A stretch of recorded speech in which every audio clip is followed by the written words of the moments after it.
In responding to Martha in verse 41, first part, the Lord pointed out another problem she had. Lain kang problema ni Martha, sa Ginoo, Martha, Martha, you are worried.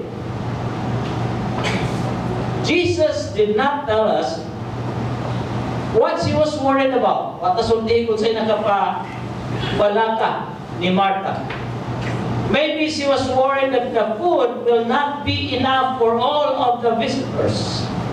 Wasig dili paigo na balaka siya nga dili niya paigo ang iyang giluto. Or she's worried that she can't serve them on time. Simple na balaka siya niya, ako rin mo yung nagtrabaho, dugay ko mahuman, dugay masilbihan, masigot mo na akong mga bisita. Someone said, worry is a small trickle of fear that strolls through the mind until it cuts a channel into which all other thoughts are drained. Pag-isod sa nag-isayon, ang pagkabalaka, nagsugod ni sa kamay lang na tulo sa kahadlok na mohimong kanal aron ang tanang mga panguna-una nimo adto mudagayday. So that when we worry, we can no longer see the positive things to happen in our lives. Wa na tayo makita ang positibong mahitabo sa atong kinabuhi. The question is, what worries you this 2017? Sa'yo nakapabalaka ni mo nining bagong tuig. Nagbalaka ka nga basig bigyan mo pamaminyo o nagbalaka ka nga sigdigyan mo makaanak. Nagbalaka ang estudyante yung basig di ng ka-eskwela. Nagbalaka ang workers kung basig makapsan o mawala ang trabaho. Whatever it is that worries you this year, tell you what, one thing I am sure, that buying a fire roaster figurine will not help you. Pagpalit ra figurine, no? Kaya roaster roaster ba? Fire roaster. Palag-anay lang o pasigahay. It won't help. Number 5, the last cause that we see here. If you're like Martha, you are troubled. Jesus used the word trouble to describe Martha in verse 41, second part. The NIV says, you are upset about many things. Sa Bisaya pa, Martha, isapot man ka sa daghang mga butang. Isapot. I have the feeling that the many things included more than just preparations for a meal. Kaingon man diri about many things. So posibleng ang nakapasapot niya labaw pa sa iyang kabalaka sa pangandam para sa pagkaon. Perhaps Martha was encumbered by many burdens we do not know about. Daghan siya mga kabugaton nga wala na makahibalo. Nga nakapasapot niya. Just like some of us, di ba? We're sometimes upset for no apparent reason. And usually, that starts the quarrel between spouses. Anong gisapot man kaday? Basta lang gisapot ko, ako kay Pao, anong gisapot ko? Nag-away dahil kay gisapot man po ng bana, anong gisapot ang asawa? Kung yawa kasabot ang asawa, anong gisapot siya? Wa na po kasabot ang bana, anong gisapot siya siyang asawa? Ang gisapot gawa siya kay Pao, siya gisapotan. Di nag-away. Kaya puro kisapot.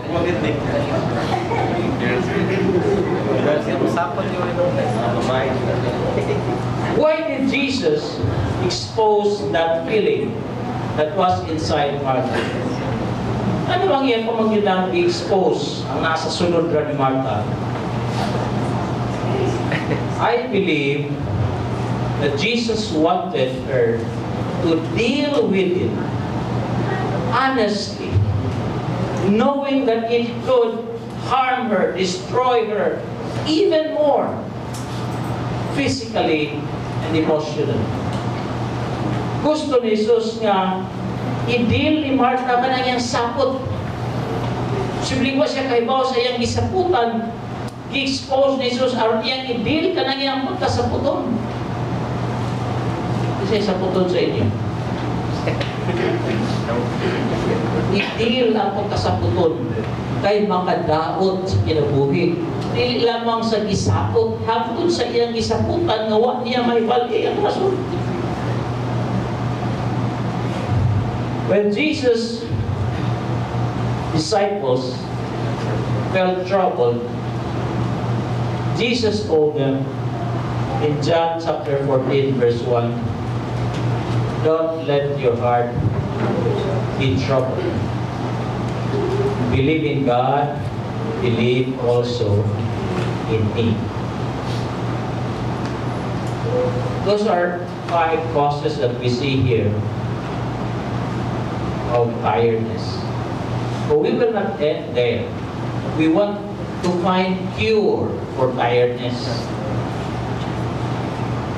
And we will look at Jesus' prescription of a little dose of Maryness. Ang Mary ba? Nanahon sa nato si Mary. One thing is needed and Mary has chosen that good part. One thing is needed. In my computer, one of the first title I had for the sermon is "One Thing is Needed." In fact, the file name of this is still that one. But I somehow changed it. Mary was sitting at Jesus' feet, hearing His word. That, to me, implies 3 things. That if you're like Mary, you have learned, number 1, submission. Submission.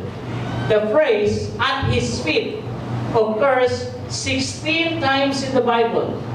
Kanang diha sa iyang tilan, migawas ka na sa 16 ka panahon diha sa Biblia. And it often implies an attitude of submission and trust. Kanang expression diha at the feet of Jesus, nagpadayag ka na sa pagsubmitar, pagpaubos o pagsalig. Mary could have sat on the sofa next to Jesus. Pwede ko lingkod rin siya sa lingkuran ko na magtupad ni Jesus. But she had a quiet, trusting, submissive heart expressed by being at His feet. Dito yun siya sa tilan.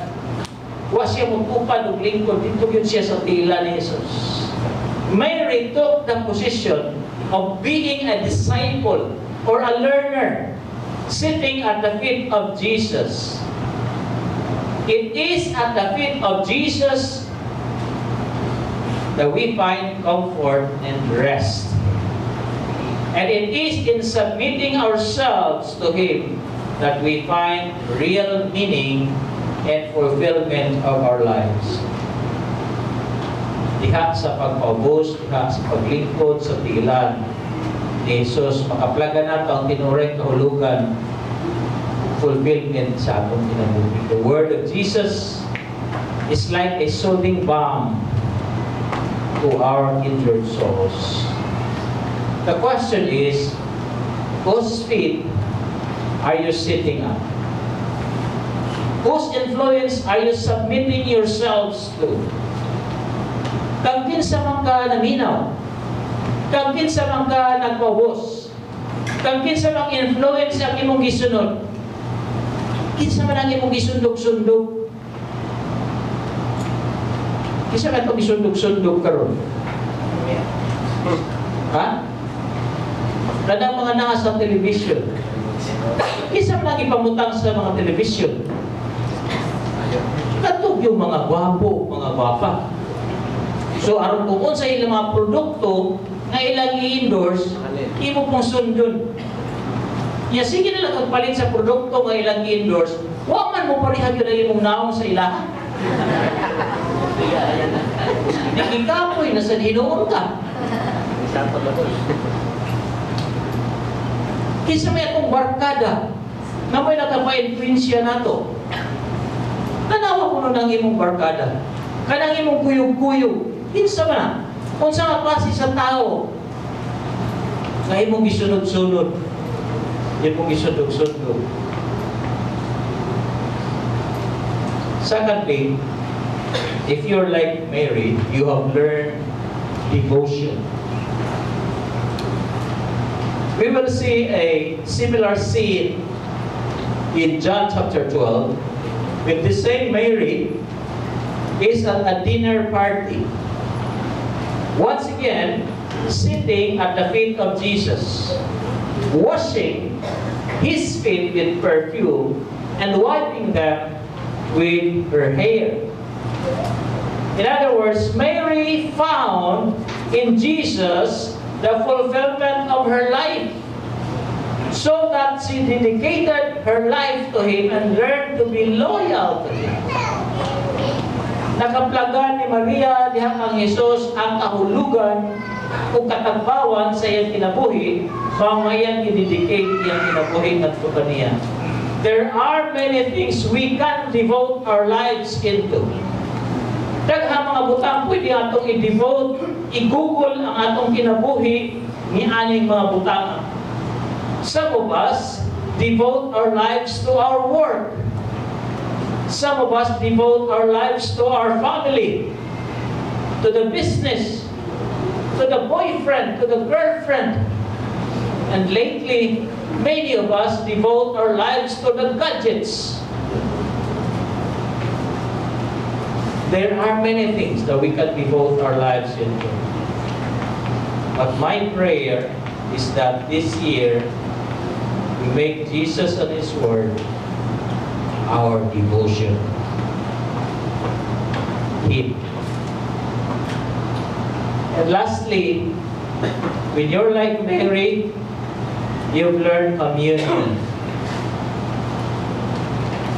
Mary was listening to His Word. She was having her quiet time, having her Bible study. She was in the prayer closet, feeding on her daily manna at the feet of Jesus. Brothers and sisters, the best way to be fresh and refreshing to others is to learn to sit at the Lord's feet with an open Bible before us. Meeting Him personally each day, He can give us a word for our hearts. There is a greatest lesson from this story of two sisters. This is this: that being occupied with Christ is more important than being occupied for Christ. And it is certainly better than being preoccupied with ourselves. Asa ta na busy?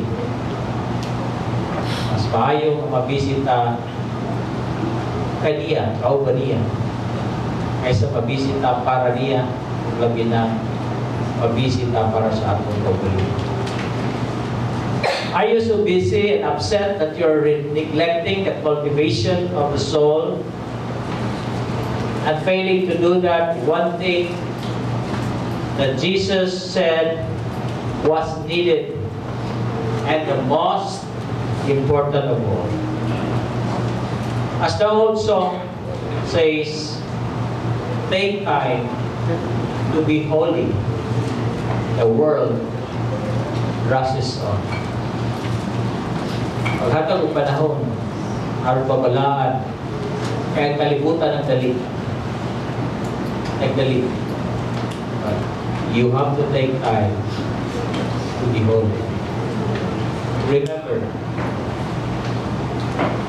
you can always find rest in Jesus. God bless this world.